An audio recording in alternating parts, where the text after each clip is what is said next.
윤 씨, 왜 그러세요? 일어나세요.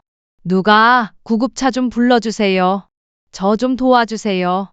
그날 오후 하늘은 뿌옇게 흐렸고 작은 동네에는 차가운 안개처럼 가랑비가 내리고 있었다. 골목길에서 불어오는 바람이 이끼 낀 낡은 기와를 뚫고 지나가며 전날 밤 내린 비로 인한 퀴퀴한 흙내음을 실어 날렸다. 나 김화자는 마당에 웅크리고 앉아 비가 그친 물공심을 줍고 있었다. 살을 애는 듯한 추위의 마음은 날씨처럼 고요하고 쓸쓸했다. 갑자기 옆집에서 나무 문에 몸이 부딪히는 듯한 나지막한 소리가 들리더니 익숙한 형체가 계단으로 쓰러졌다.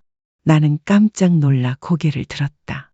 바로 옆집에 수십 년을 살아온 윤순옥 씨였다. 그녀는 방금 쓰러져 있었다. 가냘픈 형체가 기울어져 문틀에 마른 소리를 내며 부딪힌 후 미동도 없이 쓰러져 있었다. 가슴이 아팠다.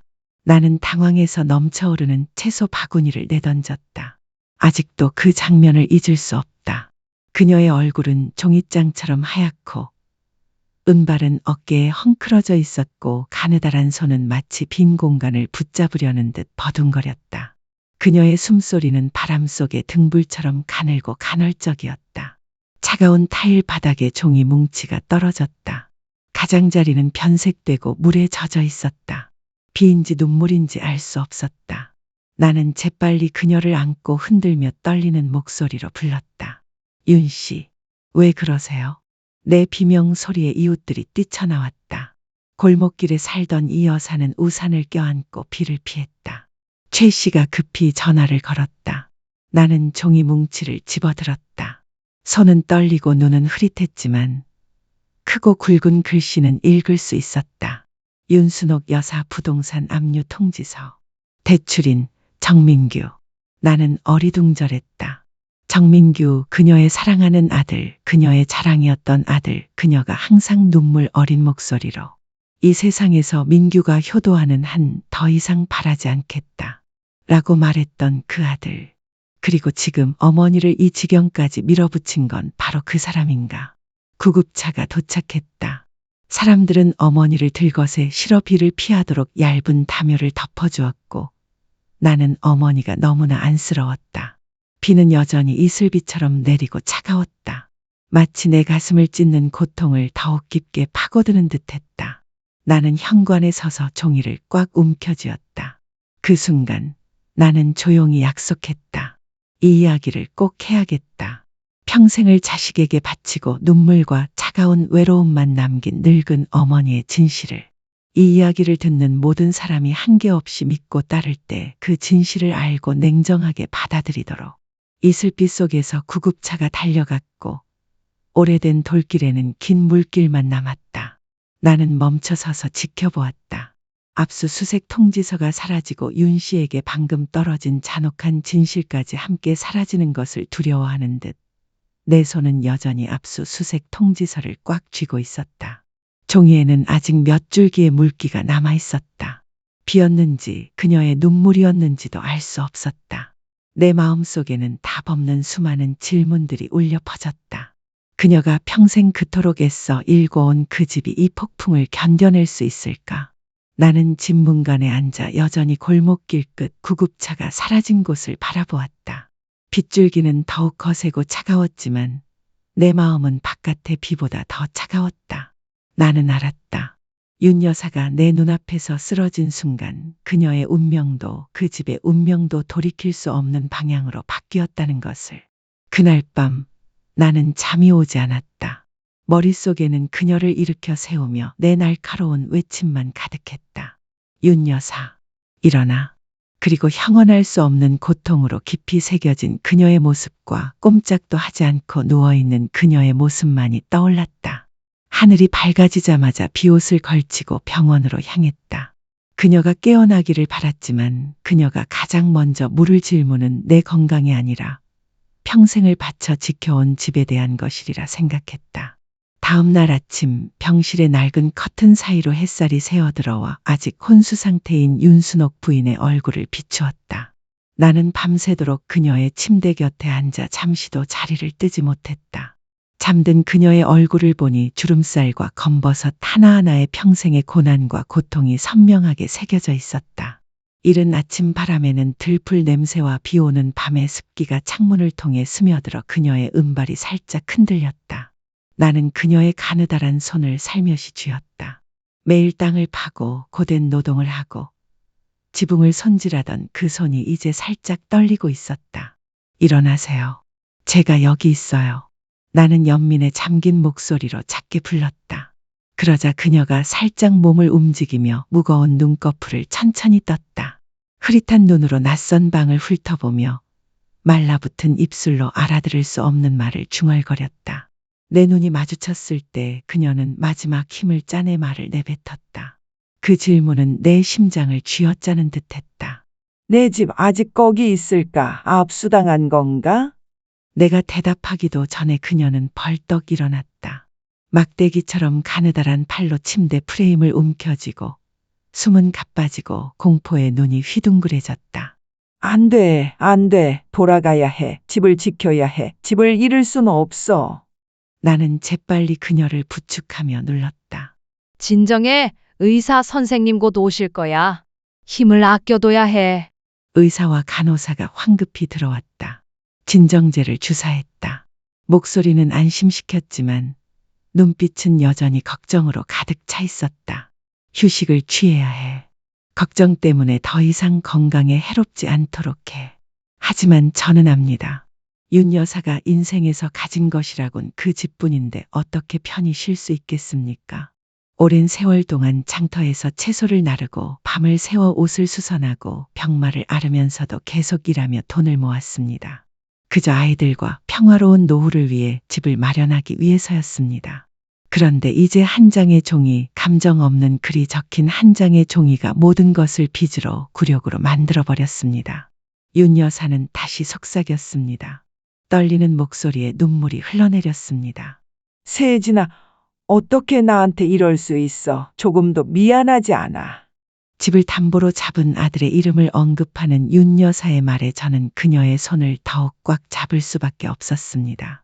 아무 말도 할 수 없었습니다. 지금 이 순간 어떤 말이라도 그녀에게 더 큰 상처를 줄까봐 두려웠기 때문입니다. 그날 아침 내내 윤 여사는 의식을 잃었다 하기를 반복하며 끊임없이 나에게 물었다. 진실을 말해줘. 아직 집이 있을까? 나를 구할 방법이 있을까? 내가 갈 곳이 있을까? 나는 침을 꿀꺽 삼키며 목소리를 가다듬었다. 걱정 마. 내가 살아있는 한 방법은 있어. 우리는 방법을 찾을 거야. 하지만 윤 여사는 피곤한 눈을 감고 고개를 저으며 눈가에 눈물을 글썽이며 하얀 베개 위로 떨어졌다. 그날 밤만 믿지 않았더라면, 서명하지 않았더라면, 좀 더 정신을 차렸더라면, 그날 오후 약 때문에 잠이 들었다. 나는 그녀 옆에 앉아 더욱 고통스러워 보이는 그녀의 늙은 얼굴을 바라보았다. 내 가슴은 형언할 수 없는 슬픔으로 가득 찼다. 그때부터 윤 여사는 더 이상 배신당한 엄마가 아니라는 것을 알았다. 그녀는 고통의 밑바닥에 다다라 여정을 시작했다. 일어서서 자신을 구하기 위한 여정이었다. 그날 오후 내내 나는 윤순옥 씨의 병상 옆에 말없이 앉아 진정제 효과에 취해 불안한 잠에 빠져드는 윤순옥 씨를 바라보았다. 창밖으로는 가랑비가 내리며 시간으로 얼룩진 벽에 희미한 빗줄기를 들이우고 있었다. 빗소리와 시계 똑딱거리는 소리가 어우러져 내 마음의 무거움을 더욱 깊게 하는 듯했다. 이 꿈이 끝나면 윤 씨는 어떤 악몽보다도 잔혹한 진실과 마주해야 할 것임을 알고 있었다. 평생 소중히 간직했던 집이 이제 압류될 위기에 처한 것이다. 하지만 나는 무너져 내리는 듯 보이는 이 여인에게도 여전히 조용한 힘이 있다고 믿었다.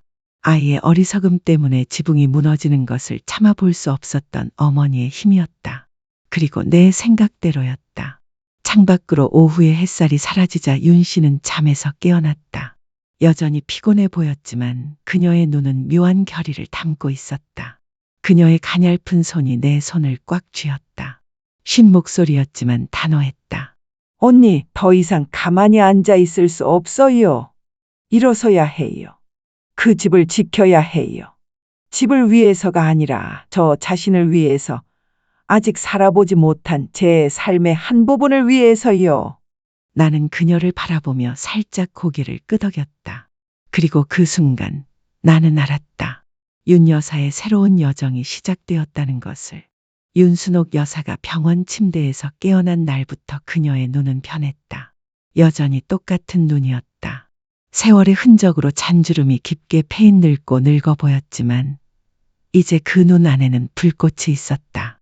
고통의 밑바닥까지 도달했지만 영원히 가라앉지 않겠다고 다짐한 사람의 빛이었다. 나는 아직도 그녀가 내게 일으켜 세워달라고 부탁했던 첫날 아침을 생생히 기억한다. 밖은 안개가 자욱하고 차가운 공기가 살갗을 찔렀지만 그녀는 밖으로 나가겠다고 고집했다. 나는 걱정하며 이렇게 조언했다. 그녀는 고개를 저었다. 쉰 목소리였지만 단호한 어조로 말했다. 안 돼. 오늘 걷지 않으면 다시는 용기를 낼 수 없을 거야. 그녀는 낡은 나무 캐비닛을 열었다. 옛집에서 가져온 귀한 물건이었다. 캐비닛 안에는 몇 벌의 간소한 옷가지 외에는 낡은 종이 뭉치뿐이었다. 전기세 고지서, 주택세 서류, 몇 년 전세는 지붕을 수리한 영수증들이었다. 그녀는 자리에 앉았다. 마치 자신의 살과 피를 쥐고 있는 듯 종이 한 장 한 장을 들어 올리는 손이 떨렸다. 나는 그녀가 그 작은 물건들을 하나하나 모아 골목 끝 마트에서 급하게 산 서류철에 깔끔하게 정리하는 모습을 보았다. 그녀가 모은 증거 하나하나는 단순한 종이 조각이 아니라 오랜 세월 정성껏 간직해온 기억의 조각이었다. 그러자 책상 스탠드의 노란 불빛 아래서 그녀는 내가 소개한 로펌의 전화번호를 찾았다. 그녀의 손가락은 마치 심장의 고통을 누르는 듯 천천히 숫자 키 하나하나에 닿았다. 나는 그녀 옆에 앉아 수화기 너머에서 그녀의 목이 매는 목소리를 들었다. 저는 제 아들한테 쏘가서 빚 서류에 서명하고 집을 담보로 잡았습니다. 저는 법을 이해하지 못합니다. 반대편에서 한진우 변호사의 목소리는 따뜻하고 단호했다. 걱정 마세요. 아주 사소한 일이라도 제가 돕겠습니다. 함께 정의를 실현해 드리겠습니다. 그녀가 변호사를 만나러 간 날 나도 함께 갔다.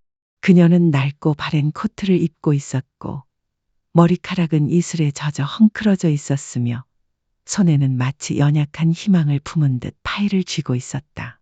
작은 사무실에서 그녀는 젊은 변호사 맞은편에 앉아 위임장에 서명했던 날부터 압류 통지서를 받았던 날까지 모든 이야기를 들려주었다. 그녀의 말 한마디 한마디가 그녀의 기력을 앗아가는 듯했지만 그녀의 눈은 그것을 피하지 않았다. 한 변호사는 그의 말을 듣고 고개를 끄덕였다. 이 집이 당신 소유라는 것을 증명하는 모든 청구서, 세금 서류, 문자 메시지, 모든 것을 모아주세요. 모든 사소한 것들이 소중합니다. 약속합니다. 당신을 이 길에 홀로 두지 않겠습니다. 그날부터 윤 변호사는 새 사람이 되었다. 낮에는 서류 사본을 구하고 오래된 고지서를 줍고 증인을 찾으며 사방을 돌아다녔다. 밤이 되어 기숙사 전체에 불이 꺼져도 그녀의 방은 여전히 환했고 어둑한 불빛이 그녀가 열심히 서류를 정리하는 동안 그녀의 마른 몸을 비추고 있었다. 지역사회 복지사인 미영은 여전히 그녀에게 정기적으로 식사와 따뜻한 찹쌀밥이나 만두를 가져다 주었고 격려의 말도 건넸다. 윤 선생님, 당신은 혼자가 아닙니다. 당신이 노력하는 매일이 정의에 더 가까워지는 매일입니다. 어느 날 저녁 내가 그녀에게 생강차 한 잔을 가져다 주려고 들렀을 때 그녀는 나를 바라보았다. 눈은 반짝였지만 더 이상 눈물이 맺히지 않았다. 그녀는 마치 혼잣말을 하듯 천천히 말했다. 만약 종이 한 장이 나를 익사시킬 수 있다면 나는 내 목숨을 구하기 위해 또 다른 종이를 찾을 것입니다. 원망해서가 아닙니다. 더 이상 나 자신을 원망할 수 없기 때문입니다. 그날 밤 방으로 돌아왔을 때 창문 너머로 할머니가 식탁에 앉아 낡은 노트를 펼쳐 회고록을 쓰고 있었다. 노란 불빛이 할머니의 그림자를 벽에 드리웠다. 감탄과 슬픔이 뒤섞인 감정이 내 가슴속에 솟아올랐다. 윤순옥 할머니는 이제 진정한 여정을 시작했다. 한때 무너졌다가 이제 홀로 선 어머니의 용기로 집과 자신을 되찾는 여정이었다. 그날 아침 나는 잠이 오지 않았다. 밤새도록 할머니 걱정에 잠 못 이루었고 할머니의 모든 노력이 허사가 될까봐 두려웠다. 하늘이 밝아지자마자 주먹밥과 녹두 찹쌀 한 봉지, 따뜻한 생강차 한 병을 준비해서 할머니께 가져다 드리려고 했다. 오늘 같은 날 할머니가 아무것도 삼키지 못할 것이 분명했기 때문이다. 윤 여사는 어깨 부분이 바래고 해진 낡은 모직 코트를 입고 있었지만 오늘은 단추를 깔끔하게 채워놓았다. 그녀는 낮은 목소리로 말했다. 적어도 이 코트는 나를 보호해줄 갑옷이니까요. 그녀는 서류철을 꽉 쥐고 있었다. 고지서, 세금 서류, 옛집 사진, 심지어 한 글자 한 글자가 그녀를 칼로 찌르는 듯한 메시지까지. 법원으로 가는 길. 차가운 바람이 그녀의 손가락과 겹겹이 쌓인 옷 사이로 스쳐 지나갔다. 나는 그녀 옆을 걸으며 그녀의 입술이 굳게 다물어져 있는 모습과 첫날처럼 슬픔으로 가득 찬 눈빛이 아닌 결의로 반짝이는 눈빛을 생생하게 보았다. 그녀가 한 걸음씩 내디딜 때마다 그녀는 자신의 원통함뿐 아니라 사랑하는 사람에게 배신당한 수많은 어머니들의 원통함을 억누르는 듯했다. 우리가 막 법원의 차가운 계단에 발을 디딘 순간 가랑비 속에서 누군가의 목소리가 들려왔다. 윤 여사님, 기다려주세요. 돌아보니 성민의 전처 지혜가 달려왔다. 머리는 젖고 얼굴은 빗물과 눈물로 범벅이었다. 더 이상 침묵할 수 없어요. 오늘 증언하겠습니다. 예전에 성민에게 돈을 빌리지 말라고, 집을 담보로 잡지 말라고 애원했지만 어쩔 수 없었어요. 이제 더 이상 침묵할 수 없어요. 윤 여사는 살짝 고개를 끄덕였다. 그녀의 눈에는 슬픔이 가득했지만 비난은 없었다. 지혜의 손을 잡았다. 가느다란 손은 추위에 떨리고 있었지만 그 온기는 서로에게 마지막 폭풍을 헤쳐나갈 힘을 주는 듯했다. 법정 안의 불빛은 어두웠고 윤 여사의 얼굴은 더욱 초췌해 보였고 머리카락은 더욱 회색빛으로 물들어 있었다. 나는 방청석에 앉아 성민을 보자 심장이 쿵쾅거렸다. 그의 정장은 구겨져 있었고 머리는 헝클어져 있었으며 눈빛은 애써 회피하는 듯했다. 몸은 구부정했고 어깨는 떨리고 있었다. 그는 윤 씨를 자랑스럽게 동네를 이끌며 자랑스럽게 만들었던 아들과는 거리가 멀었다. 판사의 목소리가 울려 퍼졌다. 한마디 한마디가 돌처럼 맑고 묵직했다. 해운구 인민법원은 원고 윤순옥과 피고 이성민의 주택담보대출 계약 무효 선고 청구 사건을 심리하기로 결정했습니다. 한진우 변호사가 일어서서 또렷하게 진술했고 한마디 한마디는 모두의 가슴에 새겨졌다. 원고는 충분한 설명 없이 피고인인 자신의 아들을 믿고 계약서에 서명했습니다. 피고는 계약의 진짜 목적을 숨겼습니다. 증인으로 지혜 씨를 초빙하고자 합니다. 정당은 침묵에 휩싸였다. 지혜 씨가 앞으로 나섰다. 그녀의 목소리는 떨렸지만 단호했다. 확실히 말씀드립니다. 성민 씨는 어머니와 저에게 그 집에 절대 손 떼지 않겠다고 약속했습니다. 그런데 몰래 사채업자와 계약을 맺고 제 간청에도 불구하고 어머니 집을 저당 잡았습니다. 변호사는 계속해서 증거를 제시했습니다. 판사는 파일을 넘기며 오랫동안 생각에 잠겼습니다. 저는 윤 씨를 바라보았습니다. 그녀의 눈은 반쯤 감겨 있었고 입은 마치 기도하는 듯 움직였습니다. 마침내 판사가 말했습니다. 한마디 한마디가 모두의 가슴에 깊이 새겨졌습니다. 법원은 계약서에 사기의 흔적이 있다고 판단합니다. 원고는 계약서에 서명할 때 자신의 권리와 의무에 대해 충분히 설명받지 못했습니다. 법원은 다음과 같이 선언합니다. 저당 계약은 무효입니다. 집의 소유권은 윤순옥 씨에게 반환됩니다. 모든 소송 비용은 피고가 부담합니다. 저는 숨을 멈췄습니다. 방 안은 온통 침묵으로 가득했습니다. 한숨도 박수 소리도 없었다. 오직 비서가 서류를 넘기는 소리와 바깥에서 빗소리만 들릴 뿐이었다. 윤 여사는 천천히 일어서 법정 앞에 고개를 숙인 후 조용히 서류를 챙겼다. 눈물 한 방울도 한숨 한 번 쉬지 않았다. 그 순간 성민이 벌떡 일어나며 목소리를 높였다. 엄마, 제가 잘못했어요. 그러지 마세요. 저는 엄마 아들이에요. 하지만 그녀는 이미 돌아섰다. 한 걸음 내딛는 발걸음마다 오랫동안 그녀를 묶어두었던 고통스러운 인연이 끊어지는 듯했다. 법정 문 뒤로 그녀의 야윈등이 사라지는 것이 보였다. 문이 너무 조용히 닫혀 아무도 닫히는 소리를 듣지 못했다. 법원 계단 위로 가랑비가 그녀의 얼굴을 스며들어 은빛 머리카락과 낡은 모직 코트 자락에 스며들었다. 그녀는 심호흡을 하고 눈을 멀리 바라보며 속삭이는 목소리로 말했다. 지붕을 되찾았어요. 하지만 더 중요한 건 제 자신을 되찾았다는 거예요. 법원을 나서자 비가 그쳤다. 윤순옥 여사는 아무 말도 하지 않고 내 옆을 조용히 걸었다. 돌길을 걷는 그녀의 발걸음마다 오랜 세월 그녀의 가냘픈 어깨를 짓누르던 무거운 짐이 조금씩 풀리는 듯했다. 나는 감히 아무 말도 하지 않고 그녀 옆을 걸었다.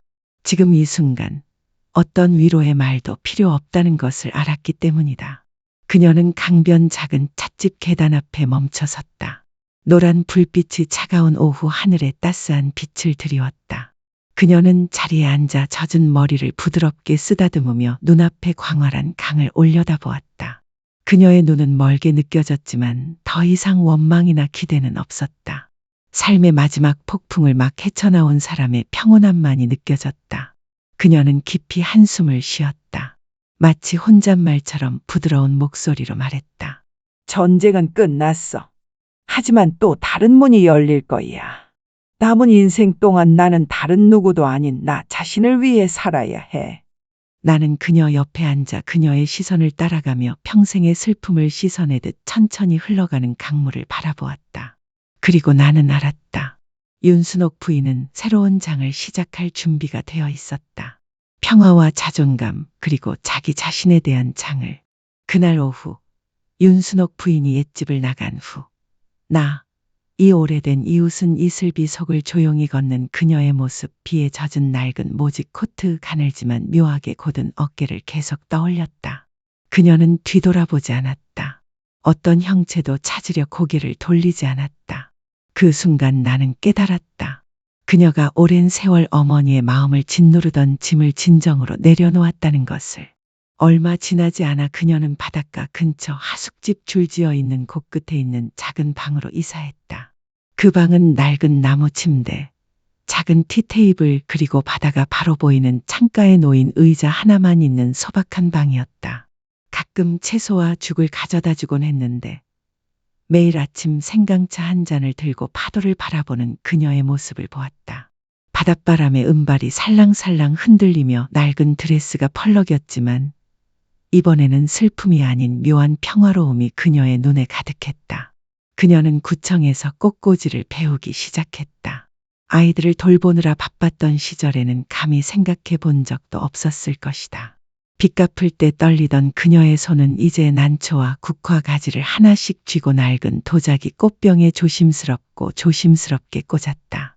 내가 갈 때마다 그녀는 부드럽게 미소 지으며 작고 예쁜 꽃병에 담긴 꽃들을 보여주었다.